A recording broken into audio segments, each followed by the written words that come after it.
మన ప్రభువును రక్షకుడైన యేసుక్రీస్తు శక్తి కలిగిన నామములో చేరవచ్చిన మీ అందరికి వందనాలు. దేవుని నామానికి స్తోత్రాలు. ఈరోజు రాజులు మొదటి గ్రంథం 18వ అధ్యాయం. ఈరోజు ఆమె అండ చూసుకొని కొండ దాకండి. ఏసై అండ చూసుకోండి. కొండల్లాంటి ఏదైనా పెకిలించబడతాయి. దేవునికి స్తోత్రం. అహాబు తన భార్య అయిన యెజబెలు ఇశ్రాయేలీయులందరూ నాకు మొరపెడతారేమో, 3 సంవత్సరాల నుంచి కరువు, శాపం, అనారోగ్యం, ఆర్థిక సమస్యలు చూస్తున్నాడు. దేవుడు ఎందుకు టైం ఇస్తాడు తెలుసా మన జీవితంలో? ఎందుకు టైం ఇస్తాడు తెలుసా మన జీవితంలో? నా దగ్గరికి వస్తారేమో, పశ్చాత్తాపడతారేమో, కన్నీటితో నా పాదాలు కడుపుతారేమో అని చూసిన ఇక రాలేదండి. వాళ్ళలో రాకపోగా ఏం చేస్తున్నారంట? ఆ అయ్యగారి దగ్గరికి వెళ్తే నా ప్రియ కుమారుడు రమేష్ అంటాడు. ప్రసాద్ అన్న అలా అనడు. ఏమంటాడు? అలా అనడు. ఏమేమో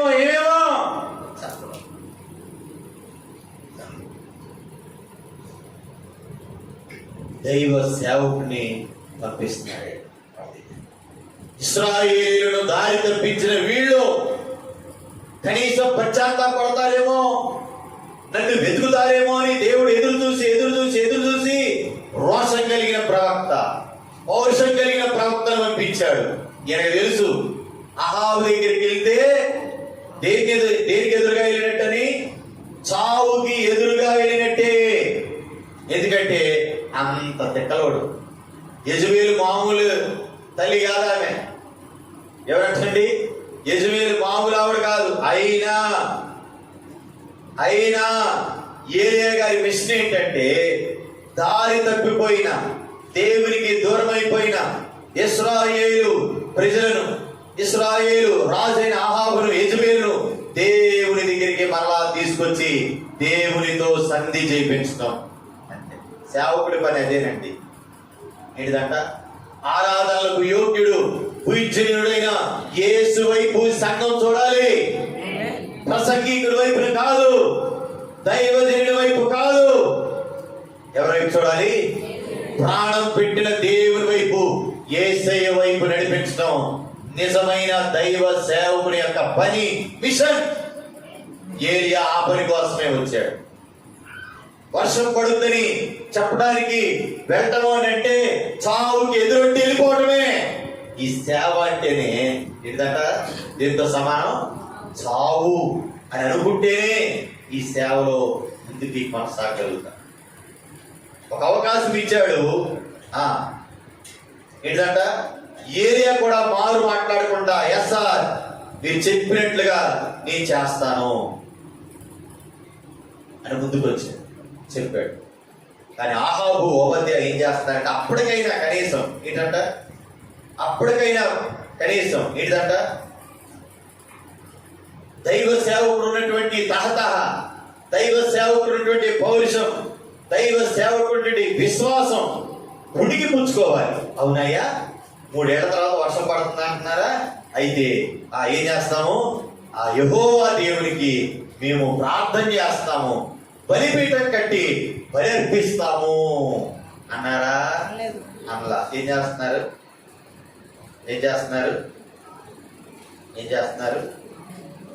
ఆ దిక్కు పోయి చూద్దాం, ఈ దిక్కు పోయి చూద్దాం. ఏ దిక్కు పోయినా చెప్పండి, మనకు తెలిసింది భూమి మీద ఈస్ట్ వెస్ట్ నార్త్ సౌత్. ఈ లోకంలో తెలిసింది. దేవుని ఎరిగిన వారికి తెలిసింది ఒక దిక్కుంది. చెప్పు. ఆకాశమందున్న ఆసీనుడా. ఎవరికట్టు? ఏ దిక్కు? ఇప్పుడు నీ దిక్కు ఎవరు అంటే అండి, మా తూర్పు పక్కన మా కులపోళ్ళే ఉన్నారండి, వాళ్ళే నా దిక్కండి. ఏమంట? నా వెనక ధనవంతులు ఉన్నారండి, వాళ్ళే నా దిక్కు అనుకుంటున్నారండి. ఏంటంట? నా ఎడం చేతి పక్కన బలవంతులు ఉన్నారండి, రాజకీయ పలుకుబడి ఉంటారండి, నేను వాళ్ళే దిక్కు అనుకుంటున్నానండి. నో సంగమా, ఈ 4 దిక్కులు ఏమైపోతాయంటే ముసుగుపోతాయి. ఏమైపోతాయి? ముసుగుపోతాయి. నీకు తెలియాల్సిన దిక్కు, నీకు వాడుకగా చూడవలసిన దిక్కు ఉంటుంది. నీవు పదే ఆ దిక్కు వైపే చూడాలి. ఏలియా మిస్నదే 3 సంవత్సరాలు దేవునికి విరోధంగా తిరుగుతున్న వీళ్ళు కనీసం పశ్చాత్తాపడిన జీవితంలో ఎందుకు మోడువారిన జీవితం అయిపోయింది, ఎందుకు ఈ సమస్యలో నేను సతమతమైపోతున్నాను, ఎందుకు ఈ ఇబ్బందులు ఉన్న నా జీవితం అవుతుంది దేవా ఇదంట. తమేవ శరణం అన్యదా నాస్తి, నీవే నాకు దిక్కు నాయనా, నీవే నాకు శరణమని ఇటువైపు చూడాలా? ఆకాశం వైపు చూస్తే ఆయన ఎన్నడు ఎక్కడ దొరుకుతాడు నీకు? ఆయన ఇటు పక్కన చూసినా కనపడ్డు, ఇటు పక్కన చూసినా కనపడ్డు, ఎదురుగా చూసినా కనపడ్డు, అబౌట్ టర్న్ అని వెనక్కి తిరిగి చూసినా కనపడ్డు. ఏంటంట? ఎవరు? కట్టుకున్న భార్య నీపై కుప్పలా కూలినా, కన్న బిడ్డలా కన్నీరు ఏరులై పారినా, బంధుమిత్రులకై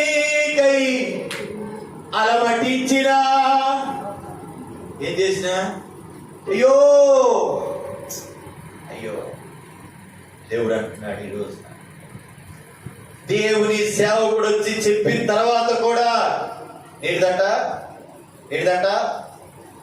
దేవుని తట్టు తిరగని మందమైన హృదయాలు అయిపోయాయి. ఈ తట్టు ఆ తట్టు, ఏ తట్టు తిరుగుతున్నావు ఈరోజు నువ్వు? ఏంటంట మనం నమ్మదగిన వారు కాకపోయినా ఆయన నమ్మదగిన వాడు కదా. మనం దేవుణ్ణి ప్రేమించకపోయినా ఆయన నిన్ను ప్రేమిస్తూనే ఉన్నాడు కదా. ఇంత ప్రేమించిన దేవునికి నువ్వు తిరిగి ఏం చేస్తున్నావు? అడగకుండానే తన ప్రాణాన్ని రక్తాన్ని ఇచ్చిన దేవునికి నువ్వు ఏమిస్తున్నావు? ఆయన కోసం జీవించలేవా? ఆయన ప్రేమను చాటించలేవా? ప్రార్థించలేవా? నీ కోసం మరణించిన యేసయ్య కోసం మరణించడానికి సిద్ధమేనా? నువ్వు సిద్ధమైతే నీవు ధన్యుడివి. ఏంటంట ఆయన అంటాడు, ఫలా నమ్మకమైన మంచి దాసుడా అని అనిపించుకుంటావా? చెప్పు. సోమరివైన చెడ్డదాసుడా అని అనిపించుకుంటావా? అది ఎవరి చేతిలో ఉంది? నీ చేతిలో ఉంది, నా చేతిలో ఉంది. అదే చెప్తా ఉన్నాడు. దేవుని ఆశ్రయించవలసిన మనం ఏంటి తిరగకూడదు? ఈ దిక్కుకు చూడండి. ఎక్కడ తిరుగుతున్నాడంట?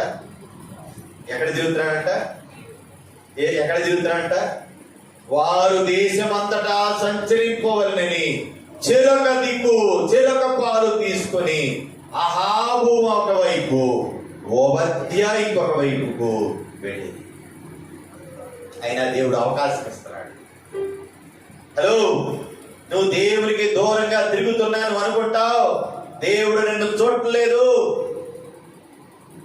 దేవుడికి నేనేం కట్టాను చెప్పు? ఏం కట్టాను నేను? దేవుని కళ్ళకి ఏం కట్టాను? గంతలు కట్టాను అని గంతలు కట్టుకొని తిరుగుతున్నాం అనుకోండి. ఇదంట ఆకాశమంతా కళ్ళు కలిగిన దేవునికి గంతలు కట్టుట ఎవరికి సాధ్యం? ఆయన కళ్ళు ఏమున్నాయంట? భూలోకమంతా సంచారం చేసే కళ్ళు. ఆయన కళ్ళు ఏ కళ్ళు? భూలోకమంతా సంచారం చేసే కళ్ళు. ఏం చేస్తున్నాయంటే వీళ్ళు అటు ఇటు తిరుగుతూ ఉంటే ఓబద్య, గృహ నిర్వాహకుడైనటువంటి ఓబద్యాకు ఏమైతే వచ్చినాడంట? ఏలియాగా తారసపడ్డాడు. ఎవరు తారసపడ్డారు? దైవజనుడైన ఏలియా తారసపడతాడు. చూడండి 7వ వచనంలో, 1 రాజుల 18వ అధ్యాయం 7వ వచనంలో, ఓబద్యా మార్గమున పోచుండగా ఏలియా అతన్ని ఎదుర్కొనెను. ఓబద్యా అతన్ని ఎరిగి నమస్కారం చేసి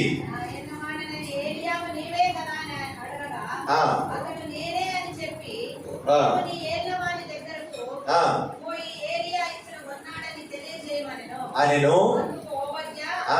నేను చావవలెనని నీ దాసుడైన నన్ను అహాబు చేతికి నీవు అప్పగింపనేలా? ఆ. నేను చేసిన పాపమేమి? నీ దేవుడైన యెహోవా జీవంతోడు నిన్ను చిక్కించుకొనవలెను నా ఇళ్ళ వాడు దూతలను పంపించమని ఆ. జనం ఒకటైనను లేదు, అది. రాజ్యం ఒకటైనను లేదు. లేదు. అతడు ఇక్కడ లేడనియు అతడు చూడలేదనియు వారు Yes. ఆయా జనముల చేతను రాజ్యముల చేతను ప్రమాణము చేయించుతూ వచ్చిరి. చాలు. ఏం చేస్తున్నారంటే ఆహాబు గారు ఏం చేస్తున్నారు? పాస్టర్ గారు ఎక్కడ దొరుకుతాడా అని చూస్తున్నాడు. దైవజనుడు ఎక్కడ దొరుకుతాడా అని చూస్తా ప్రతి చోట కబుర్లు పెట్టాడు. ఏరియా ఎక్కడున్నాడా, ఏరియా ఎక్కడున్నాడా, ఏరియా ఎక్కడున్నాడు, పట్టుకురండిరా. ఏమని చెప్తున్నాడు? ప్రతి చోట పోవటం, ఒకవేళ దొరకలేదు అని అంటే దొరకలేదు అని రిపోర్ట్ పెట్టమంటున్నాడు. దేశమంతా పంపించాడు, దేశమంతా ఎతికిస్తున్నాడు. ఎందుకని ఏరియా దొరికితే వేసేద్దాం. మీకు కూడా ఉంటుంది దైవజనం మీద యథార్థవాది వాక విరోధి. దేవుడు చెప్పమన్నది చెప్పడం దైవజనుడి యొక్క దర్శనం. ఏంటంట? దేవుని ముఖం చూస్తూ సేవ చేయాలి. మనుషుల ముఖం చూస్తూ సేవ చేసేవాడు సేవ చేయలేడు.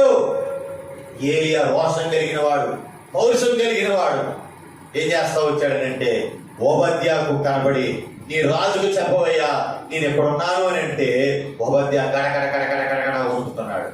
నువ్వు ఎక్కడ దొరుకుతావో పట్టుకొని 4 పీకాలని మా రాజుగారు చూస్తుంటే నా పాలిటే పడి నా ప్రాణం తీయడానికి తయారయ్యావేమయ్యా ఏలియా అని అంటే, నో, ఈరోజు నేను ఈ రాజైన అహాబు నేను కలుసుకోబోతున్నాను కదా అని చెప్పాడు. దేవుడు ఎంత శక్తి ఇచ్చాడో తెలుసా? మనం రక్త నిబంధనలో చూస్తాం. పిలుపు ఎక్కడ కనబడ్డాడంట? మళ్ళా ఆయనకి వాక్యం చెప్పి, ఎవరికి? నపుంసకుడికి వాక్యం చెప్పిన తర్వాత ఎక్కడ కనపడాలంటే మళ్ళీ అజోతులో కనబడేను.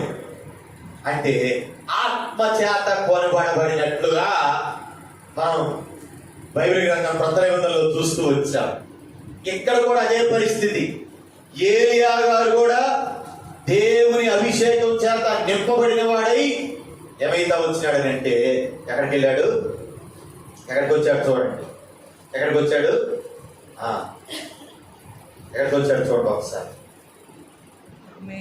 అహాబు దగ్గరికి వచ్చాడు. అహాబు దగ్గరికి వచ్చాడు. 16 వచ్చిన చూడండి. అంతటా ఓబద్యా అహాబును ఎదుర్కొని పోయి ఆ వర్తమానమును తెలియజేయగా ఏలియాని కలుసుకొనుటకై అహాబు బయలుదేరెను. అహాబు ఏలియాని చూచి ఇశ్రాయేలీయులను శ్రమ పెట్టువాడవు, కావాయని ఇశ్రాయేలీయులను శ్రమ పెట్టువాడవు నీవే కావా అని అతనితో అనగా అతడు నేను కాను యెహోవా ఆజ్ఞలను గైకొనక బయలుదేవతలను అనుసరించుచు నీవును నీ తండ్రి ఇంటి వారును ఇశ్రాయేలు వారిని శ్రమ పెట్టు వారై ఉన్నారు. అయితే ఇప్పుడు నీవు ఇశ్రాయేలు వారందరినీ యెజబేలు పోషించుచున్న బయలుదేవత ప్రవక్తలు 450 మందిని, అషేరా దేవి ప్రవక్త అయిన 400 మందిని నా యొద్దకు కర్మేలు పర్వతమునకు పిలువనంపుమని చెప్పాను. ఇక్కడ అహాబు ఏలియా ఏమయ్యారంటే ముఖాముఖిగా వచ్చారు. ఎప్పుడైతే ఏలియా గారిని చూస్తా వచ్చాడో కడుపులో అక్కసు ఉంది. ఏముంది? వీడి వల్లే మాకు వాన రాకుండా పోయింది, ఈడే వాన రాకుండా చేసింది అని ఒక దైవజనుని పట్టుకొని ఏమంటున్నాడు చూడండి. ఇశ్రాయేలీయులను శ్రమ పెట్టువాడవు నీవే కదా. చాలాసార్లు మీరు కూడా అక్కడ ఎలా కలుపుతూ ఉంటారు. దైవజనులు ఏం చేస్తూ ఉంటారు? వీడి వల్లే మాకు ఈ బాధలు వచ్చాయి. ఈ ఉపవాస ప్రార్థనలు, తెల్లవారుజాము ప్రార్థనలు, ఏమంటే 7 గంటల ప్రార్థనలు, ఉద్యోగాలు చేసుకోవడం తప్ప, ఏ కూలీలకు వెళ్ళటం తప్ప, ఇవేమీ తప్పు కావు. నీ జీవనోపాధికి నువ్వు చేసుకోవాల్సిందే. కానీ ఏంటంట? నీ జీవితంలో ప్రథమ స్థానం దేవునిదై ఉండాలి. ఏమై ఉండాలా? ఆయన ఇచ్చిన స్థానాన్ని ఏం చేయకూడదు, వేరే నీ పనితో అలిసిపోయిన దాంతో ఏంటంట, దేంతోనంట, దేంతో రీప్లేస్ చేయకూడదు. రీప్లేస్ చేయకూడదు. ఈ ఆరోగ్యం ఆయన ఇచ్చాడు, వారం అంతా పని చేసుకునే శక్తి ఆయన ఇచ్చాడు. వచ్చాడు, అయ్యా ప్రైజ్లాడండి అయ్యారు, చిన్న ప్రార్థన చేయండి అయ్యా, నా పనులు మొదలు పెట్టుకొని పోతాను, దేవుని దీవెన నా మీద ఉండేటట్లుగా నన్ను దీవించి పంపించండి, ప్రభు సహాయం కోరండి అట్లా. ఎవరట? ఇశ్రాయేలీయులను శ్రమ పెట్టువాడవు నీవే. చూడండి జనాలు ఎలా ఉన్నారంటే, పాపం పనులు అని గ్రహించడంలా తప్పంతా ఎవరి మీద తోసేస్తున్నారు, దైవజనుడి మీద తోసేస్తున్నాడు ఇక్కడ. కానీ 18వ వచనంలో ఘాటుగా సమాధానం ఇచ్చాడు దైవజనుడు. చూడండి, అతడు నేను కాను. మన భాషలో చెప్పాలంటే, దయచేసి క్షమించాలి, ఈ భాష అర్థం అవడానికి పలుకుతా ఉన్నా, అక్కడ చాలా పొలైట్ గా ఉంది. ఏమంటున్నాడు తెలుసా? పనికి మాలినోడా, పనికి మాలినా, నేను కాదు కారణం, ఇశ్రాయేలును శ్రమ పెట్టేది నువ్వు, నీ పెళ్ళం, నీ బాబు, నీ ఇంటోళ్ళు దేవుడు చెప్పిన మాటలు వినకుండా, దేవుని ఆజ్ఞలు పాటించకుండా, ఆయనకి వ్యతిరేకమైన పనులు చేస్తూ, ఆయనకి పాపం తెచ్చి, దేవుణ్ణి వదిలిపెట్టి బయలుదేవతలు పూజిస్తూ, దేవుని ప్రవక్తలు చంపిస్తూ, ఆయన పాపాన్ని న్యాయంగా చెప్తా ఉంది. మీరు రాజుగా ఉన్నవాడు ఏం చేయాలి? అందరినీ సన్మార్గంలో నడిపించాలి. నీవే తప్పుడు పనులు చేస్తూ ఏంటంట, వాళ్ళని తప్పుడు మార్గంలో నడిపిస్తా ఉంటే మిగిలిన వారు కూడా తప్పులు చేయరా, అందుకే మీకు వచ్చింది శ్రమ. ఇశ్రాయేలీయులను శ్రమ పెట్టింది నీవే, నేను కాదని సమాధానం చెప్తాను. ఏంటంట, రాజు చంపుతాడని తెలుసు, ప్రవక్తకి రాజు చంపుతాడని తెలుసు, కానీ ఏ మాత్రం భయపడకుండా దేవుడు ఏ మాట అయితే చెప్పన్నాడో అదే చెప్పే నాయకులు ఈ రోజున కావాలి క్రైస్తవ సమాజం. నేటి దినాల్లో మన సంఘ నాయకులు, సేవకులు ఏంటంటే స్టేజీల మీద లేకపోతే సలహా చేస్తూ ఏంటంట, హోదాని బట్టో దేవుని కంటే ఎక్కువ, దేవుని కంటే ఎక్కువ స్నానాన్ని ఇచ్చే పరిస్థితి మనకు వస్తుంది. కానీ ఆహాబు చెప్తున్నాడు, నీ ఒక దోషివి, నీ ఒక పాపివి, దేవుని పాపాన్ని మిక్కిలి న్యాయంగా రేపిన వాడవు నువ్వు. ఈ శ్రమ దేనికి వచ్చింది మీకు? ఏంటంట, ఈ శ్రమ ఎందుకు వచ్చింది మీకు? హృదయపూర్వకంగా దేవుని ఆరాధించమని దేవుడు మీకు ఆజ్ఞాపించాడు. నువ్వేం చేశావు? ప్రజల్ని నువ్వు తప్పుదో నడిచావు, నీ భార్య తప్పుదో నడిచింది. నేను అందుకే చెప్పాను, దేవునికి దక్కకపోతే మన పిల్లలు మనకి దక్కరు. నీ భార్య అయినా, నీ భర్త అయినా, నీ పిల్లలైనా ఎవరికి దక్కేలాగా చూసుకోవాలి. రమాదేవి గారు, మనకి దక్కాలని కోరుకోకూడదు, నాకు దక్కాలని ఆశించకూడదు. మళ్ళీ అక్కడే చేరిన వారా ఇది చేరరా, ఇక్కడికి చెప్పేదండి ఏంటంట, ఎవరికి దక్కాలి? దేవునికి దక్కితే వాళ్ళు ఏమవుతారు తెలుసా? రాబోయే కాలంలో మనకి దక్కుతారు. ఆ తల్లి ప్రార్థన చేసేది, సూజన్ బేస్లీ గారు ప్రార్థన చేసేది. ఎంతమంది పిల్లలు? 3. ఎంతమంది? 10 పైనే, 10 పైనే, 10 పైనే. ఏం చేసిందంట తల్లి? ప్రార్థన చేసింది. అయ్యా, ఈ నా కుమారుని దర్శించు ప్రభు, ఈ కుమారుడి మీద నీ ధైర్యానివో, నీ కనికరం చేస్తున్నావా? నీ కొడుకు కొరకు చేస్తున్నావా? నీ కూతురు కొరకు ప్రార్థన చేస్తున్నావా? నీ భార్య కొరకు ప్రార్థన చేస్తావా? నీ భర్త కోసం ప్రార్థన చేస్తావా? వాడు మాట్లాడంటే వాడు తాగుపోతాడు, అది పెద్ద పొడవద్దండి. ఏమంట, వాడు నా కడుపునే కొట్టలేదు, ఇది నా కూతురే. చక్కగా నల్లక బైబిల్ చేతులు పెట్టుకొని అలాగా వచ్చేస్తాను. అలాగా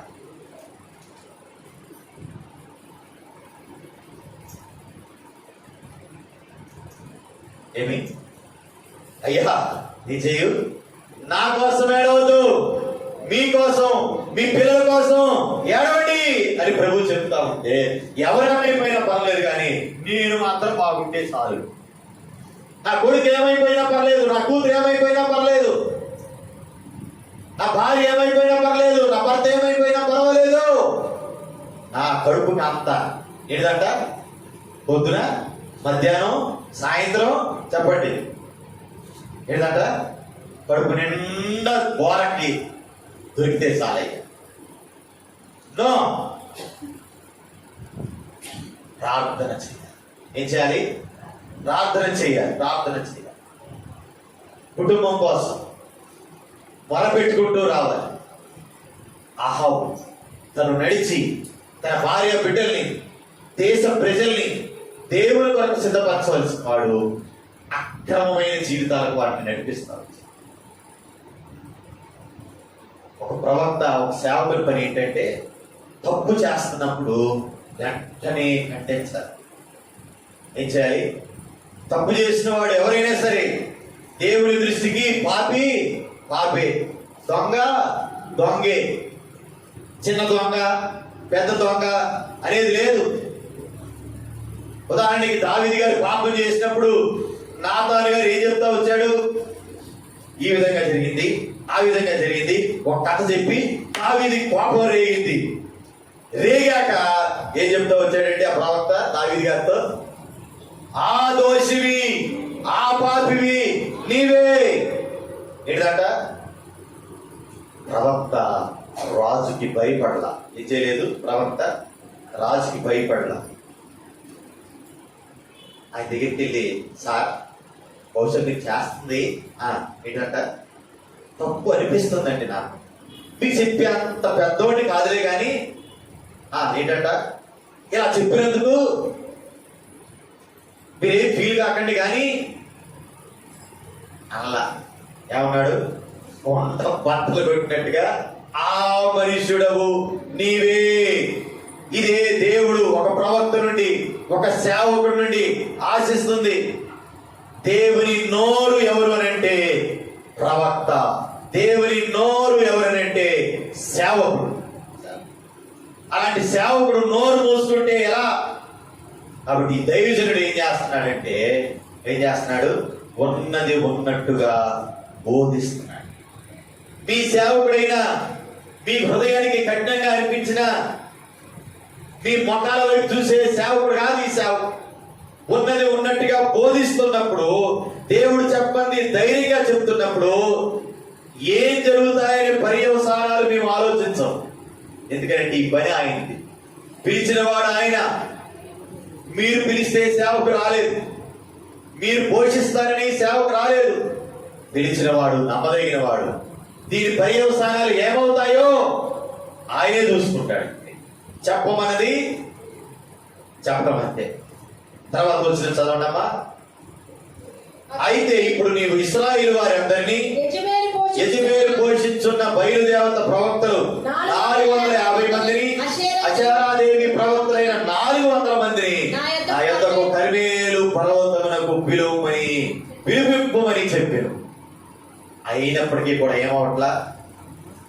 దైవజనుడు ప్రేమించి చెప్తుంటే దైవజనుడిని ఎలా అనుకుంటున్నారు తెలుసా? మా క్షేమం కోరి వచ్చిన వాడని అనుకోవటం లేదు, నా మేలు కోరేవాడని అనుకోవటం లేదు, మాకు కీడును కలిగించేవాడు, మమ్మల్ని పదే పదే హెచ్చరించేవాడు, మా ఊసిరైతే ప్రసంగం రాదు అనుకునే ఇడదట. మా ఫ్యామిలీని అనకపోతే ఆయనకి నోరు దొరదాగదు. మా కొడుకు ఊసిరాంతే ప్రసంగం ముగియదు. నా కూతురి గురించి చెప్పతే ఆయనకే ఆరాటం ఆగదు. అనుకోబా.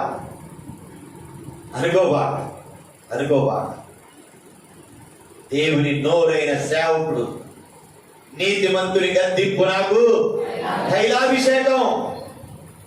అట్టి తైలాభిషేకం నేను ఏం చేయను? తృణీకరించను నేను.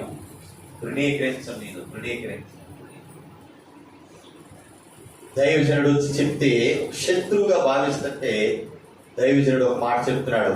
నువ్వు పోషిస్తున్నావు కదా 850 మందిని, 450 ప్లస్ 400, 850 మందిని ఎక్కడ తీసుకుంటారా?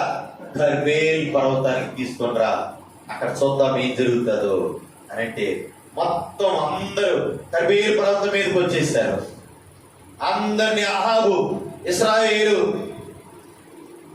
అందరి దగ్గరికి దూతల్ని పంపి ప్రవక్తలను కర్మేలు పర్వతములకు సమకూరిస్తే ఓ చక్కని మాట మాట్లాడతాడు. చూడండి 21వ వచనం, 1 రాజుల గ్రంథం 18 వచనం. ఏలియా జనులందరి దగ్గరికి వచ్చి, ఎన్నాళ్ళు మట్టుకుని మీరు రెండు తలంపుల మధ్య తడబడుచుందురు, అయితే దేవుడైతే ఆయనను అనుసరించుడి, బయలుదేవుడైతే వాణ్ణి అనుసరించుడని ప్రకటన చేయగా జనులు అతనికి ప్రత్యుత్తరముగా ఒక మాట అయినను పలకకపోయిరి. చాలండి. ఎంత ధైర్యమో, ఎంత పౌరుషమో, ఎంత తెగింపో, తాడో పేడో తెలుసుకుందాం అంటాడు. అంతే. దేవుని కోసం ఇటువంటి పౌరుషం, తెగింపు, ధైర్యం మనకు కావాలి. ఏం కావాలి? మొన్న ఒక సహోదరి చెప్తా వచ్చి తాగి కుటుంబాన్ని అంతా చాలా చింతరవంతంగా చేసుకునే పరిస్థితి. ఒక పాయింట్ వచ్చింది, చెప్పిన మాట వింటలేదు, తాగబాక కష్టపడి సంపాదించి ఎన్ని తెచ్చి ఏం చేసినా ఎంత మెప్పించినా ఒక పాయింట్ వచ్చాడు. ఏంటంటే నేను కావాలా, ఆ యేసు ప్రభు కావాలి. ఏమొచ్చింది? పాయింట్ వచ్చేసింది.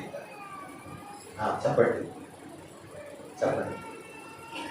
ఏం చేస్తాం మనం ఏం చేస్తాం? అయ్యన్నీ ఎందుకంటే నా దేవుని పక్షాన నేను నిలబడతాను. ఎవరి పక్షాన్ని నిలబడతాను? నేను నా దేవుని పక్షాన్ని నిలబడతాను. ఈ తెగింపు కావాలి ఈరోజు. ఇంత భక్తి, విశ్వాసం, పౌరుషం, తెగింపు అన్నీ ఉన్నాయి కాబట్టి ఏలియా గారు దేని చేత పరమాన్ని తీసుకుపోబడ్డాడండి? సుడిగాలి అగ్ని రథాల చేత పరలోకానికి తీసుకుని పోబడ్డాడు. దేవునికి స్తోత్రం. మీరు నేను కూడా ఒక రోజున ఎక్కడికి వెళ్తాం? మేఘాల మీద పరలోకానికి ఎత్తబడబోతున్నాం. దానికోసం ఒక పౌరుషం, నీతి కలిగిన విశ్వాసం, ఏంటండి పౌరుషం కలిగిన జీవితం జీవించాల్సిన అవసరం ఉంది. నులివెచ్చని నామకార్థమైన జీవితం జీవిస్తే ప్రకటన గ్రంథంలో లవదీకీయ సంఘాన్ని గురించి ప్రభు ఒక మాట అంటాడు. చదవండి. ప్రకటన గ్రంథంలో లవదీకీయ సంఘాన్ని గురించి ప్రభు ఒక మాట అంటాడు. చూడండి. నీవు వెచ్చగానైనను. హలో సంగమా, ఓ ఇమానియేలు సంగమా, నీవు ఉంటే వెచ్చగానైనను, లేకపోతే చల్లగానైనా ఉండు. ఎలా ఉండద్దు? నువ్వు వెచ్చగా ఉన్నావు గనుక నేను నా నోట నుండి ఉమ్మివేయచ్చి అని ఉమ్మివేస్తాడంట. జాగ్రత్త. అందుకని పౌలు గారు అంటాడు, నేను మంచి పోరాటం పోరాడి తిని నా కొరకు ఏం దాచబడింది? నా కొరకు ఏం దాచబడింది? నీతి కిరీటం ఉంది, బహుమానం ఉంది. హలో, ఈ సందర్భం మిమ్మల్ని ప్రశ్నించాలనుకుంటున్నాను. ఇంతకీ నీ పోరాటం దేనికోసం? ఆరాటం దేనికోసం? చెప్పండి. నీ పోరాటం దేనికోసం? అంత మీద పోట్లాడటానికా? ఏంటండి? గోడల మీద పెద్దలు చేయడానికా? దేనికంట? బజార్లో ఉన్న అందరి మీద ఇరుచుకు పట్టడానికా? ఏమిటంట? ఏంటండి? అల్లుడిగా గౌరవించడం చేత కాకుండా ఉండటానికా? కోడలుగా ప్రేమించడం చేత కాకుండా ఉండటానికా? గజం స్థలం కోసం అయిన వాళ్ళందరితో పోట్లాడి రక్తం కాచి ఆస్తులు సంపాదించడానికి. దేనికోసం నీ పోరాటం?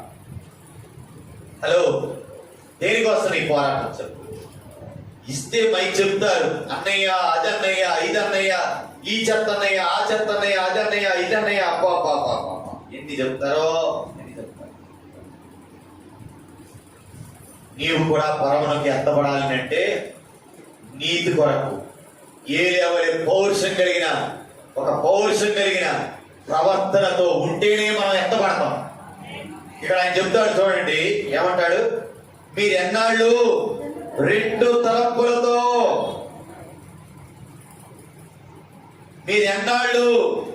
రెండు తలంపుల మధ్య తడబడతారు. యెహోవా దేవుడైతే ఆయన్ని అనుసరించి, బయలు ఒకవేళ దేవుడైతే వాడిని అనుసరించండి. ఎంత గట్స్ ఉండాలి ఇది. ఈ మాట చెప్తాను చెప్పే కదా చెల్లి, ఇదంట నిన్నైనా వదిలేస్తున్నారు కానీ నా దేవుడిని మాత్రం వదిలే. ఎన్నోసార్లు నీ ప్రవర్తన మార్చుకోమని చెప్పారు, ఎన్నోసార్లు నీ జీవితాన్ని మార్చుకోమని చెప్పారు. మార్చుకోవట్లా ఏం చేస్తాను? వదిలేయి.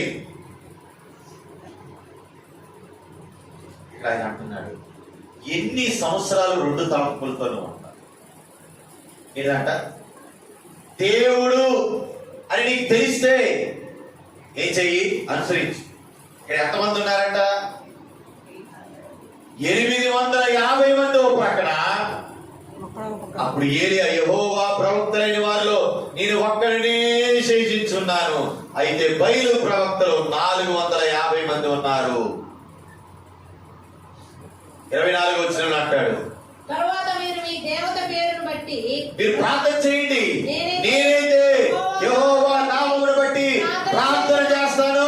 దేవుడు కట్టలను తగలబెట్టుట చేత ప్రత్యుత్తరం ఇచ్చును, ఆయనే దేవుడని నిశ్చయంగా తెలుసుకుందామని ఏలియా మరలా జనులతో చెప్పగా ఆ మాట మంచిదని ప్రత్యుత్తరం ఇచ్చారు.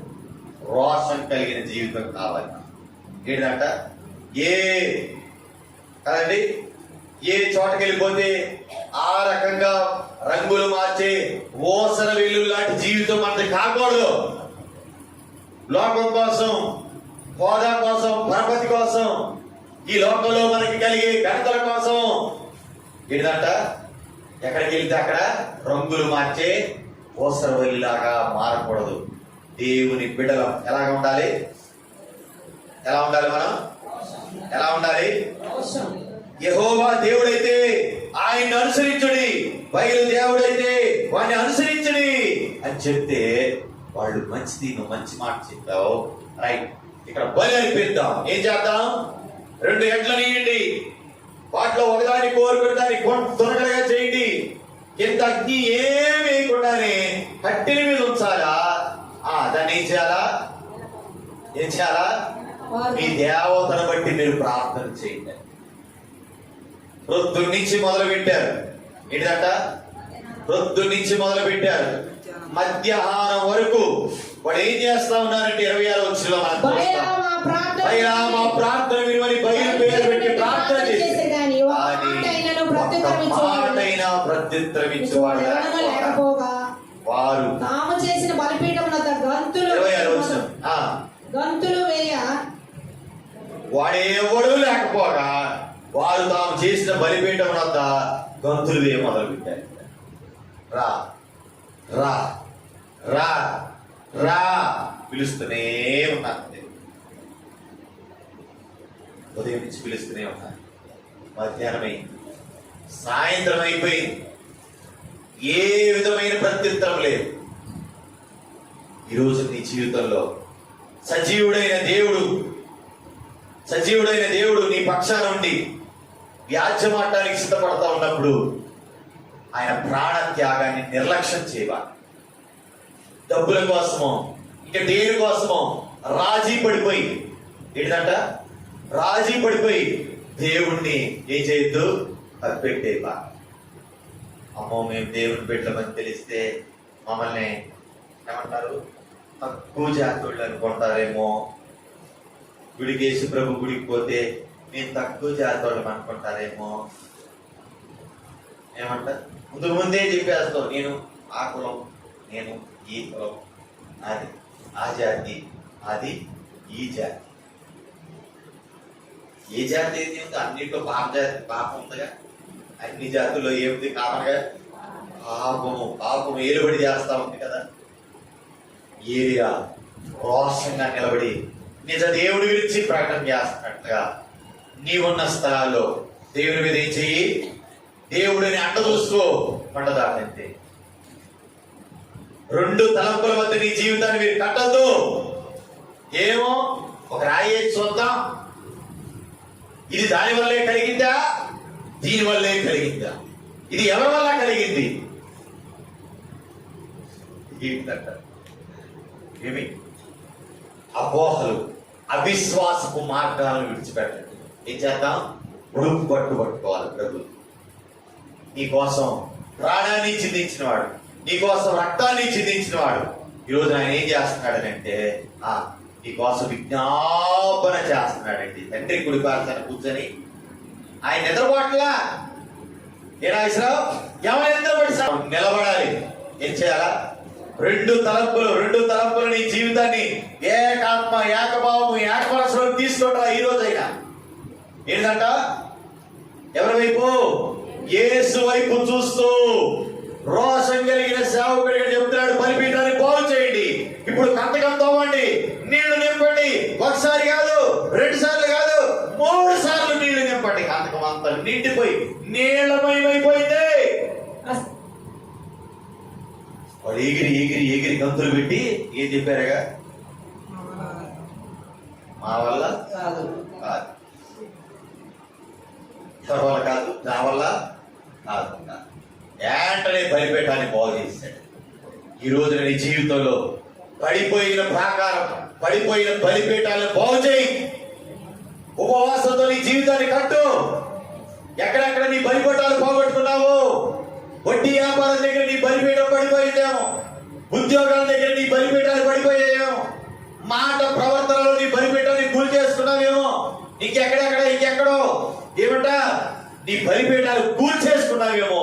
దేవుడు అంటున్నాడు, ఏం చేశాడు తెలుసా, క్రింద పడద్రోయబడి ఉన్న యెహోవా బలిపీఠాన్ని బాగు చేసి 30వ వచనంలో అప్పుడు ఏలియా నా దగ్గరకు రండి. ఏం చేయాలి, పడిపోయి కింద పడిన బలిపీఠాలు బాగవ్వాలి. నీ హృదయం అనే బలిపీఠం బాగవ్వాలి. ఈ రోజు నువ్వు అనుకోవచ్చు, నేను దేవునికి దూరం అవటం వల్ల ఏం సంపాదించాను, డబ్బు బాగా సంపాదించాను, ఆస్తులు బాగా సంపాదించాను, పలుకుబడి బాగా సంపాదించాను. వాడు పొంగిస్తాడు. వాడు ముందు ఏం చేస్తాడంట, యేసు ప్రభు దగ్గరికి వచ్చాడు.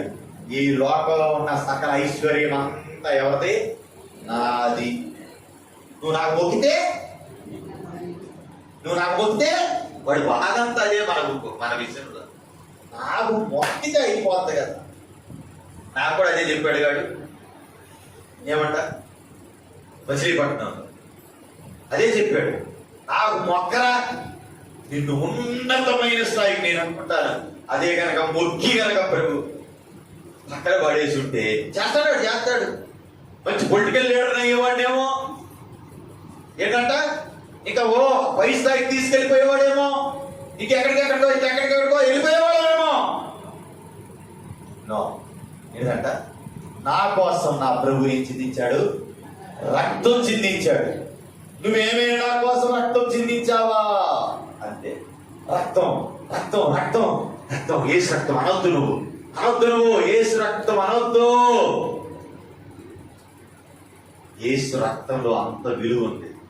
ఏ విలువ ఉంది, మన రక్తానికి లేదు. ఏంటంట యేసయ్య రక్తంలో పాప క్షమాపణ ఉంది, యేసయ్య రక్తంలో స్వస్థత ఉంది, యేసయ్య రక్తంలో అభిషేకం ఉంది. ఆయన రక్తం కిందకి మనం రావాలి. ఎక్కడికి రావాలి, ఆయన రక్త ప్రోక్షణ కిందకి మనం వస్తే అపవాది క్రియలన్నీ అయిపోతాయి.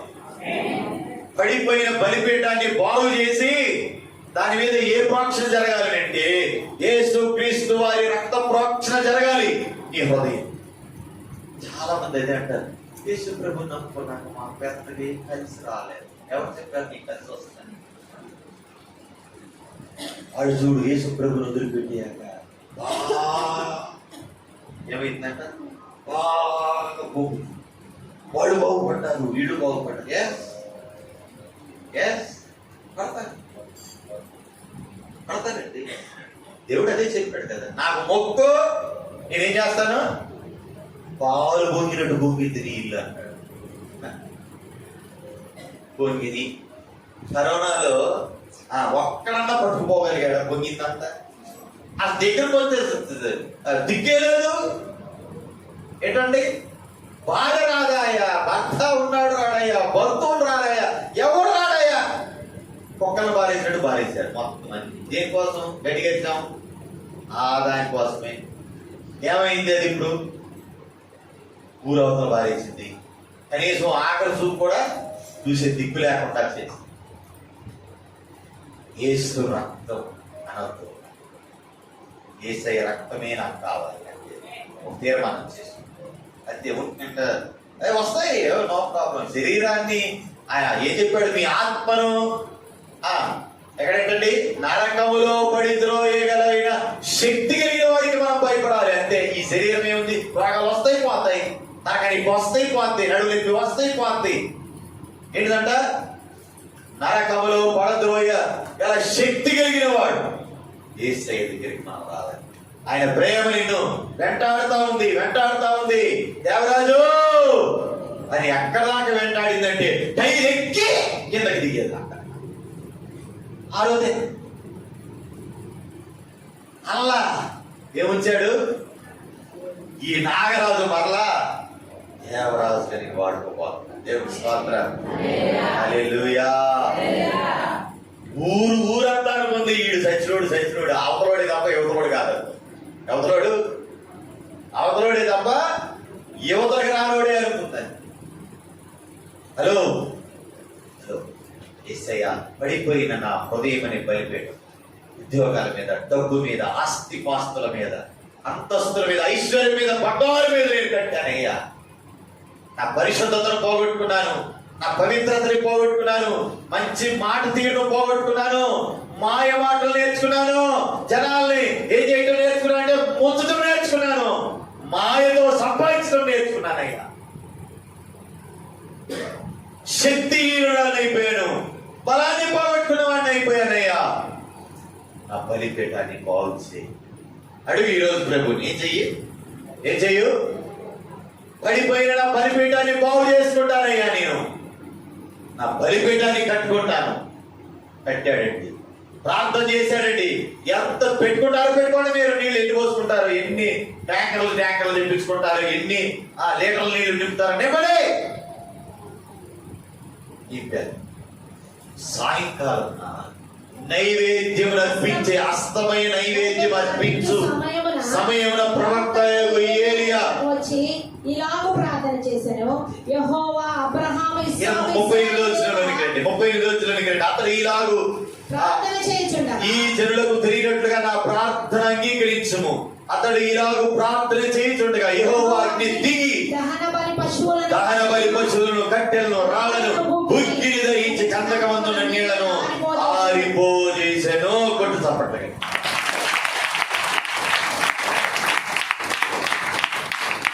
39వ వచనంలో ఏం కనపడిందో తెలుసా? జనులంతా ఏం చేశారు, దాన్ని చూచి సాగిలపడి యెహోవాయే దేవుడు అని కేకలు వేసిరి. అప్పుడు ఏలియా ఒకరినైనా తప్పించుకొని పోనీయక ఏంటంట, జనాలంతా ఏం చేశారంట, అపోస్తల కార్యక్రమం 4వ అధ్యాయం 12వ వచనం చదువుదాం, మనం ముగిద్దాం. మరి ఎవరి వలన రక్షణ కలగదు, ఈ నామమునే మనం రక్షణ పొందవలెను గాని ఆకాశము క్రింద మనుషుల్లో ఇవ్వబడిన మరి ఏ నామమున రక్షణ పొందలేము అనేను. ఏ నామం? పాపం అహాబు కూడా తెలియలేదు, సవాలుకు అంగీకరించాడు. ఎందుకంటే ఆహాబు ఒకటే తెలుసు, ఏమని, యెజబెల్ చెప్పిన దానికి తానా అంటే అది నీ భర్తకి భార్యకి తల ఒప్పాక. దైవజనుడు మన ఊరికి పోతున్న దైవజనుడు ఎవరు అని అంటే మన కానుకల కోసం కక్కుర్తబడి వచ్చే దైవజనుడు కాదు, మనం పెట్టే 4 మెతుల కోసం నోరు కోడూరు ప్రజల కోసం ప్రార్థన చేయడానికి వచ్చిన దైవజనుడు, భక్తి కలిగిన దైవజనుడు అని చెప్పు నీ భర్తకి, అని చెప్పు నీ పిల్లలకి, అని చెప్పు నీ భార్యకే. అన్నయ్య సభ్యురాలాగా ఇది చూద్దామా, ఇట్లాగే అందామా, అన్నయ్య అడిగితే ఇట్లాగే నువ్వు చెప్పు, అన్నయ్య అడిగితే ఇట్లాగే నేను అంటాను. ఎట్లాగా ఇట్లాగే నువ్వను, ఇట్లాగే నేను అంటాను. ఎట్లాగా అన్నావు? ఇట్లాగే అను. దొరకపోం కదా, నేనైనా దొరికిపోతానండి. మీరు గుర్తుపెట్టుకోండి, ఆడకాడగా ఎవరన్నా అబద్ధం వాడానుకో వాడే దొరుకుతాడు ఖచ్చితంగా. దేవుడు కూడా దొరకముస్తాడు, ఎందుకంటే చేత కాదుగా. దీని మీద ప్రాక్టీస్ అయిన వాళ్ళు ఉంటారు. ఎవరుంటారండి ఇట్లాగా? ఈ తలకాయ తీసి ఆ తలకాయకి, ఆ తలకాయ తీసి ఈ తలకాయకి ఏమైనా ఉండరా? ఈ అడంగళ్ళు తీసి ఆ అడంగళ్ళుకి, ఆ అడంగళ్ళు తీసి ఈ అడంగళ్ళుకి. ఏం కుమారి ఏం తీసి నువ్వు చెప్పేంటి? ఈ భూమి తీసి ఆ భూమికి, ఆ భూమి తీసి ఈ భూమికి. గురి నువ్వు రాత్రి ఆ పక్కన కూడా పడుకుంది అరకరమన్న రాయరా ఏమంట? ఎక్కడున్నాం మనం? అమ్మా ఎక్కడున్నాం మనం? భక్తి కలిగిన దైవజనుడు తాన దండాన్ని అనవద్దు, అనవద్దు. అహం తెలియదు దేవుడి చెప్తే, ఎందుకంటే ఆమె ఎట్లా చెప్తే మంచి చెడులు గ్రహించి విచక్షణ ఎప్పుడో కోల్పోయాడు. ఆమె చెప్పిన దానికి తానా అంటే తన అంటమే తెలిసింది. ఇప్పుడు తనకు అర్థమైంది ఏంటి అని అంటే చెప్పండి ఏంటంట? అగ్ని కురిపించి మొత్తాన్ని దహించేసిన తర్వాత ఆయనకు అర్థమైంది. అందుకని పేతురు యోహానులు చెప్తా వచ్చారు, ఏ నామం వల్ల రక్షణ కలగదు, యేసు నామం వల్లనే రక్షణ కలుగుతుంది. ఈ రోజున మనకి ఏలియా గారి లాగా బహిరంగమైన సవాలు అవసరం లేదు, కానీ నీ జీవితమే ఒక సవాలుకరమైన జీవితాన్ని జీవించాలి. ఎలా జీవించాలి? నువ్వు సవాలుకరమైన జీవితం జీవిస్తే నీవే, నీ జీవితమే ఒక యేసయ్యకు పత్రికగా మారిపోతే అప్పుడు ప్రజలు నీ జీవితం చూసి నేర్చుకుంటారు. ఏం చూసి నేర్చుకుంటారు? ఏం చూసి నేర్చుకుంటారు? అప్పుడు నిన్ను చూసి ప్రజలు నేర్చుకుంటారు. చాలా పని ఉందండి చాలా మందికి. దేవుడి పని అంటే ఏముంది? పనే ఉంది, పనే ఉంది, పనే ఉంది, పనే ఉంది. చేలో పని చేసే వాడికి తెలుసు. ఆ రైతు అంటాడు, అమ్మా ఇంకా పని ఉందమ్మా. ఏమంటుంటాడు? ఇంకా చేలు ఏముందండి, పని ఏముంది, దీని హాయిగా పడుకోరాదంటే ఇంత వ్యవసాయం పెట్టుకున్నాక ఏడ పడుకుంటానే మేనా? ఏడ పడుకునేటట్టుగా ఉంది. వ్యవసాయం పెంచుకోవడం తెలుస్తుంది కానీ ప్రార్థన చేయడం తెలియట్లా. వ్యవసాయదారుడు ఈ సంవత్సరం 1 ఎకరం కౌలు తీసుకుంటే ఇంకో సంవత్సరం 2 ఎకరాలకు పోతున్నాడు, ఇంకో సంవత్సరం 3 ఎకరాలకు పోతుంటే ప్రార్థన ఏమో ఎక్కడికి పోతుంది? ఎక్కడికి? ముందుకు నడుస్తున్నాం అని చెప్పుకుంటా ఎక్కడ నడుస్తున్నారు? నేను అందుకే చాలా మంది అంటుంటాను, ముందుకు నడుస్తున్నాం అనుకుంటారు వీళ్ళు. ఎక్కడ నడుస్తున్నారు? వెనక్కి వెనక్కి వెనక్కి వెనక్కి నడుస్తున్నారు. నీవు పొలాలు ఎలాగైతే పెంచుకుంటే అవుతున్నావు, ప్రార్థన కూడా నీ జీవితంలో ఏం కావాలా? 5 గంటల కంటే 4:30 వచ్చి కొట్టాలి. పోతున్నా ఏంటంటే వ్యభిచారం చేస్తాం, పేకాటలో చేస్తాం.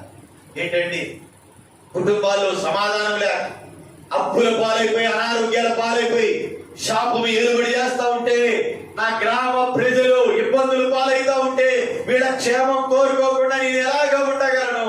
వీరి క్షేమం కోసం ప్రార్థన చేయకుండా నేను ఎలాగా ఆహారం స్వీకరించగలను? భారం ఉంటే ఏం చేస్తావు? ఫోన్ లేదు, దేని లేదు, జాగ్రత్త. 5కు లోపలే వచ్చి కూర్చుంటాను నీకు లోపలంతే. భారం. ఏం కావాలి? ఏం కావాలి ఈ రోజున? ఏం కావాలి ఈ రోజున? పత్రికగా ఏసై మనం మారితే అప్పుడు ప్రజలు నీ జీవితం చూసి నేర్చుకుంటారు. హలో, ఉదయకాల సమయంలో ఏంటి నీ తీర్మానం? ఏంటి నీ తీర్మానం? ఏంటి నీ తీర్మానం?